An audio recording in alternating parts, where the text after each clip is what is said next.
गायब कहाँ हो जाते हैं।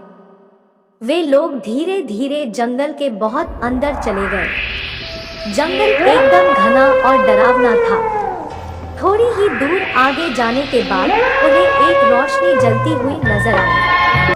फिर वे लोग वहां जाते हैं और देखते हैं कि वह तांत्रिक एक बहुत ही पुरानी कुर्सी पर बैठा है और वह तांत्रिक अपने पैर के नीचे एक आदमी को दबा के रखा है, जो कि बेहोश हालत में था।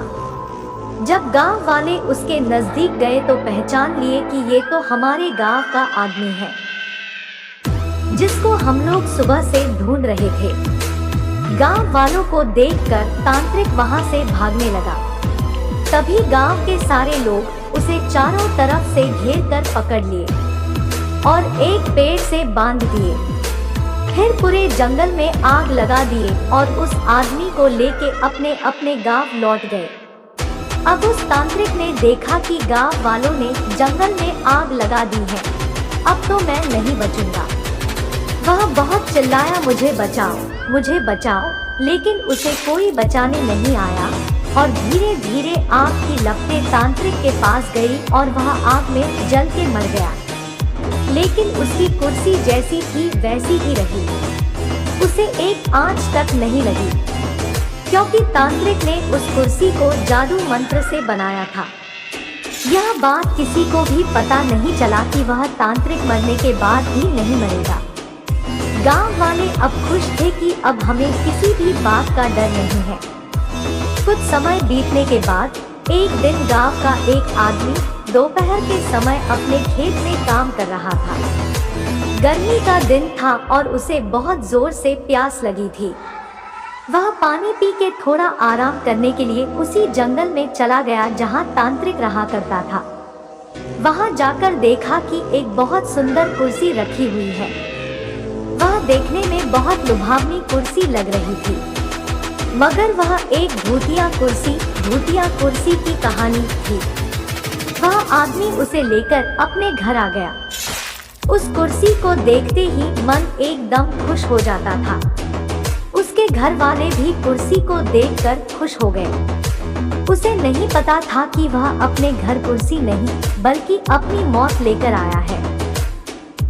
जैसे ही वह कुर्सी पर बैठा तभी कुर्सी ने उसे पकड़ लिया। उसके घर वालों ने बहुत कोशिश की लेकिन उसे कुर्सी से उठा नहीं पाया। देखते ही देखते यह बात पूरे गांव में आग की तरह फैल गई। गांव के लोगों ने भी बहुत कोशिश की उसे उस कुर्सी से अलग कर सके, लेकिन वो लोग भी असफल हो गए। उसे काटने और तोड़ने की भी कोशिश की लेकिन उस कुर्सी का कुछ नहीं हुआ। थोड़ी देर बाद गांव वालों के सामने ही उस कुर्सी में अपने ही आग लग गई। देखते ही देखते वो कुर्सी जल कर राख हो गई और वो आदमी तड़प तड़प कर मर गया। उसके मरते ही वो आदमी और उसकी जाली हुई राख सब के सब गायब हो गया। ऐसा लग रहा था कि यहाँ कुछ हुआ ही नहीं है। तब से ऐसी घटना हर 2 या 3 दिन पर गांव में होती गई। कभी कुर्सी तो कभी टेबल तो कभी खटिया बनकर लोगों को लुभाता रहा और उन्हें तड़पा तड़पा के मारता रहा। उस कुर्सी वाले भूत ने गांव में इतना दहशत फैला दिया कि सभी लोग गांव छोड़ने के लिए सोचने लगे। फिर एक आदमी ने इस सब से बचने का उपाय किया। वह एक साधु बाबा के पास गया और अपने गांव में होने वाली सारी घटना के बारे में बताया। दूसरे दिन सुबह सुबह ही वो साधु बाबा उस गांव में आए और सबको अपने अपने घर से घी, चावल और लाल कपड़ा लेकर आने को कहा। साधु बाबा ने उस गांव के चौराहे पर एक पूजा करवाई। साधु बाबा ने सुबह से लेकर शाम तक उस पूजा में हवन किया और सभी लोगों को उस लाल कपड़े में थोड़ा थोड़ा चावल डाल कर दिए और बोले कि इस कपड़े को सब अपने घर के दरवाजे पर लटका देना। अब से कोई तुम्हारा कुछ नहीं बिगाड़ पाएगा।